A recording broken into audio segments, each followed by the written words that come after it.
శ్రీ గురుభ్యో నమః. మీరు ఎంత ప్రయత్నించినా వివాహం కుదరట్లేదా? అయితే కార్తీక మాసంలో ఇలా చేసి చూడండి. మీరు త్వరలోనే శుభవార్త వింటారు.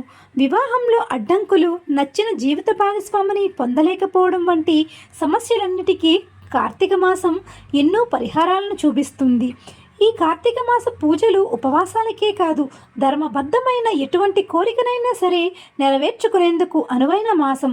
ఈశ్వరుణ్ణి భక్తితో పూజిస్తే అంతులేని తెలివితేటలు, మానసిక ప్రశాంతత, సంఘంలో గౌరవం, జీవితంలో ఎదురైన అడ్డంకులు తొలగిపోతాయని హిందూ ధర్మం చెబుతుంది. అంతేకాదు, పెళ్లి కాని వారు భక్తి శ్రద్ధలతో శివారాధన చేస్తే విఘ్నాలన్నీ తొలగించి మనసుకు నచ్చిన జీవిత భాగస్వామిని ప్రసాదిస్తాడని ప్రతీతి. అయితే జాతకంలో ఎటువంటి దోషాలున్నా సరే శివానుగ్రహం ఉంటే చాలంటారు. నవగ్రహాల్లో ఒక్కో గ్రహానికి ఒక్కో దేవత ఉంటుంది. అయితే వాటన్నిటికీ ఆదిదేవుడు మాత్రం శివుడే. గ్రహాలన్నీ శివుడి ఆదేశానుసారమే సంచరిస్తూ ఉంటాయంటారు. అందుకే చాలామంది భక్తులు నవగ్రహ దోష పరిహారాలు చేయలేకపోతే శివుడికి అర్చన అభిషేకాలు చేస్తూ ఉంటారు. వివాహానికి ఎంతో కీలకమైన గురుబలం రావాలన్నా, కుజ శుక్ర దోషాలు తొలగాలన్నా అన్నిటికీ ఈ ఒక్క పరిహారం చేస్తే సరిపోతుంది. ఇక కార్తీక మాసంలో శుక్లపక్ష పౌర్ణమి తిథిలో 15వ రోజు వచ్చే కార్తీక పౌర్ణమి మరింత ప్రత్యేకమైనది.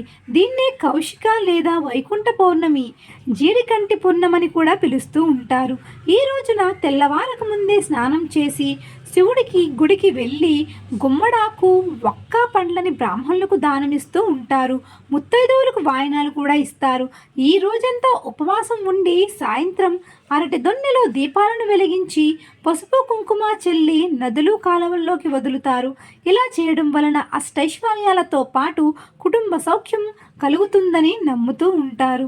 అయితే ఈ ఒక్క కార్తీక మాసంలోనే కాదు, ప్రతి మాసంలోనూ పౌర్ణమి రాత్రి శివుడికి ఎంతో ప్రీతికరమైనది. ఆ రోజున సంధ్యా సమయంలో ముక్కోటి దేవతలు శివుడిని అర్చించేందుకు వస్తారని పండితులు చెబుతూ ఉంటారు. ఆ సమయంలో పెళ్లి కాని యువతి యువకులు ఈశ్వరుణ్ణి పాలతో అభిషేకిస్తే శీఘ్రంగా వివాహ ప్రాప్తి పొందుతారని జ్యోతిష శాస్త్రం చెబుతుంది. పౌర్ణమి నాడు కాకపోయినా క్రమం తప్పకుండా 41 రోజుల నీటితో లింగాన్ని అభిషేకించినా కూడా ఎన్నో రెట్ల ఫలితం కలుగుతుందట. సో ఫ్రెండ్స్, విన్నారుగా మరి. ఎవరైతే పెళ్లి కాని వారి ఉన్నారో వారు ఈ నియమాలు పాటించండి, వెంటనే శుభవార్త వింటారు. సో ఫ్రెండ్స్, ఇలాంటి మరిన్ని అప్డేట్స్ కోసం మన ఛానల్ని సబ్స్క్రైబ్ చేసుకుని చూస్తూనే ఉండండి. ధన్యవాదాలు.